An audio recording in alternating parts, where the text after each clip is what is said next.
Welcome to week 12. We are winding down on the end of the semester, which is so exciting. This week, we will be starting work on our final project, which builds on our ad campaign assignment from last week. Designing slides is a skill that nearly all professionals utilize, so what you learn this week will be helpful for you in pretty much any career. For your first due date for this module, you have what is called a mixed worksheet, and for the second due date, you will turn in a draft of your slide design. For the mixed worksheet, you will be working in multiple Adobe programs to complete it, and you should, as usual, follow along with the recorded videos carefully, and when finished, you will submit a PDF of your completed worksheet. Next up for this week, we have a slide design draft. And for this, you're going to take an original ad and the new ad from your ad campaign assignment from last week, and you're going to create a slide deck, and that is going to assist you in explaining your findings and your work. So let's take a quick look at the example provided in the course so you can see what this might look like. This is the slide deck that is provided for you in the course, and it is on, as you'll notice, the same ads from last week's assignment. So this is the first slide. This is their slide where they are introducing the company and the campaign. So they name the campaign and they also clearly have the company logo to introduce it. And then they go in and they start reverse engineering their original ad. So here we have a transition slide. This is something that you will very likely want in your slides because it really makes them look more professional. So we have a transition slide. And then they have a slide on design, typography, and color. And for these slides, they have drawovers. So you can see that with these, they are pointing out these specific areas in the ad that they are discussing through their writing. And they're pulling out these different talking points over multiple slides. Then we have another transition slide and we go into the new ad. And with this, they're essentially explaining what makes the new ad fit the original campaign.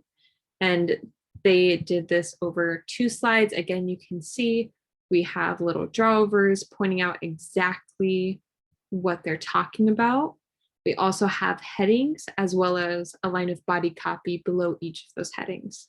So that's one way you can approach it. And then their ending slide is just a simple logo.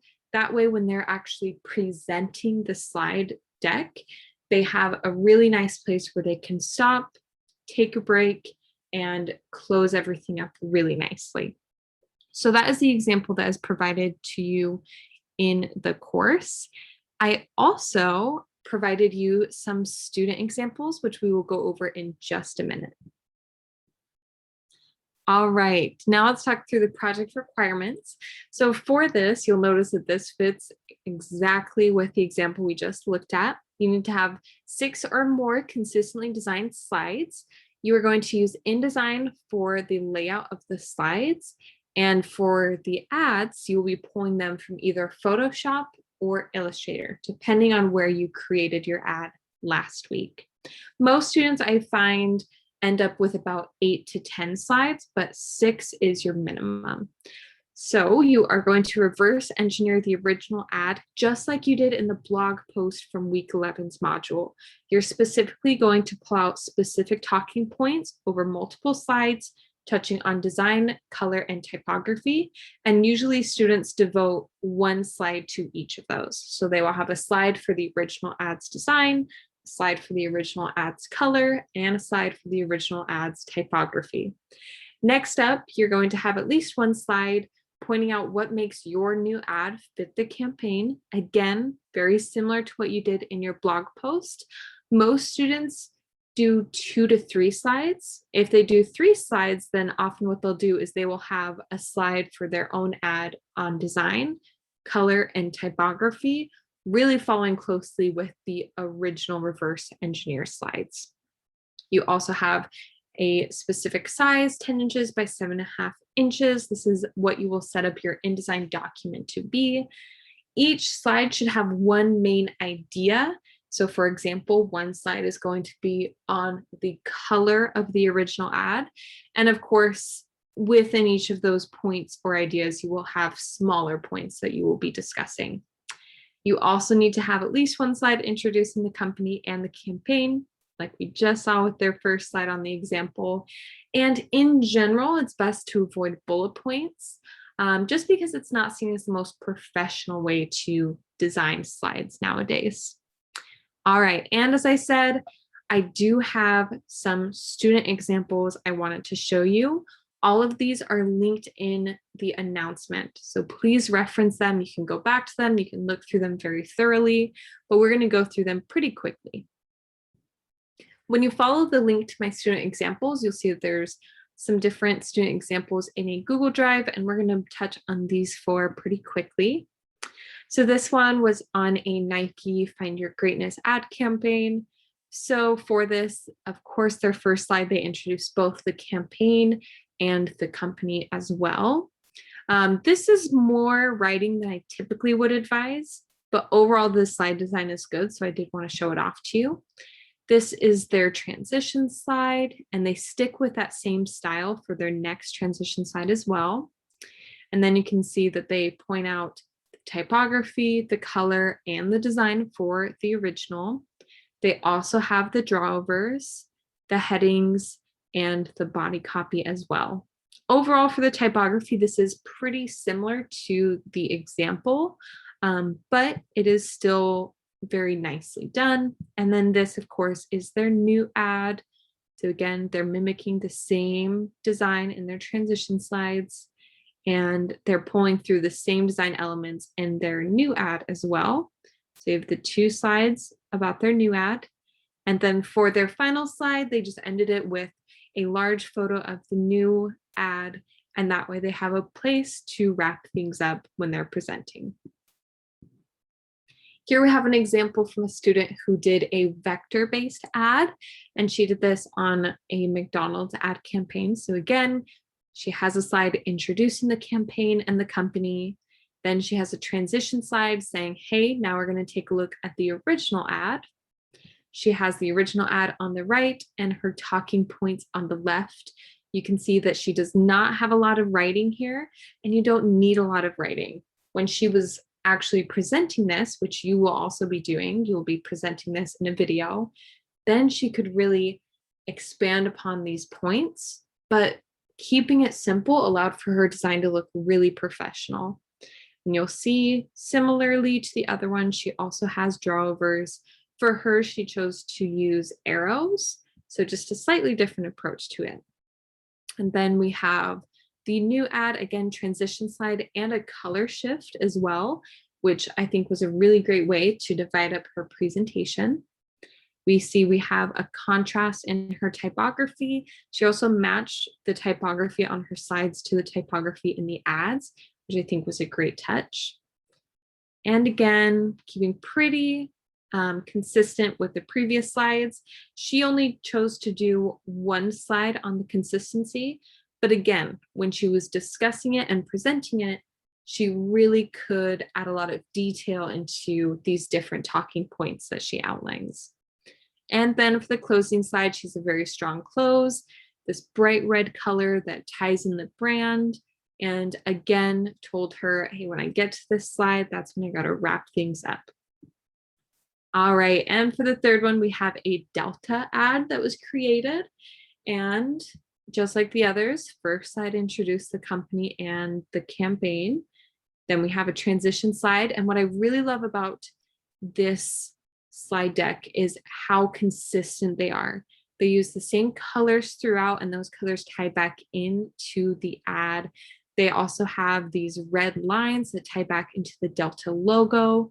The typography matches the typography in the ads. It's really just very beautifully done. And then their drawovers, you can see, are bright yellow, which allows them to stand out against the more muted, basic color scheme. And it also has a primary color scheme with the red, yellow, and blue, which is very strong as well. So we can see here as well, not a lot of writing, but at the same time, because they don't have too much writing, they were able to keep things very clean, and it looks very nice. Simple drawovers, and they also change the drawover style throughout. Sometimes they highlight things, sometimes they have multiple lines, sometimes they have a border around what they're talking about.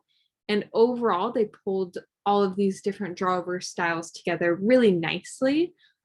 So that is also an option. You don't have to stick with just the same exact style like the past two students. You can switch it up a little bit as long as you're still staying generally consistent to the design. And again, really clean closing slide. And last but not least, we have our Lego slide design. This was a really great ad campaign that they designed, and their slide design as well just built upon that.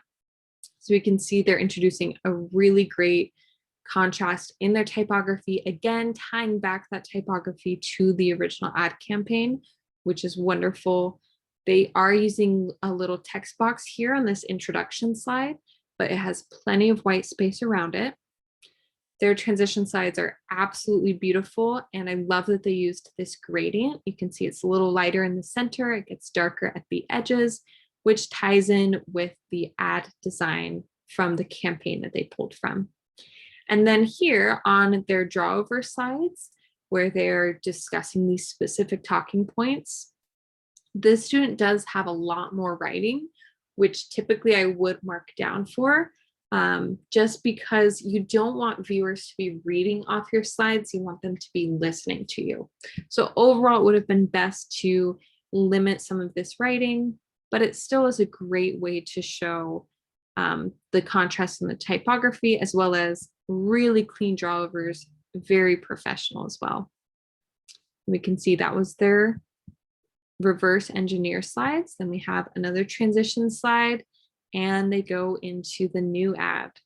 Again, feel welcome to go through these examples more in depth on your own time. I did just want to briefly touch on them with you, so you can see 4 very different approaches to this project, and hopefully that can inspire you for your own.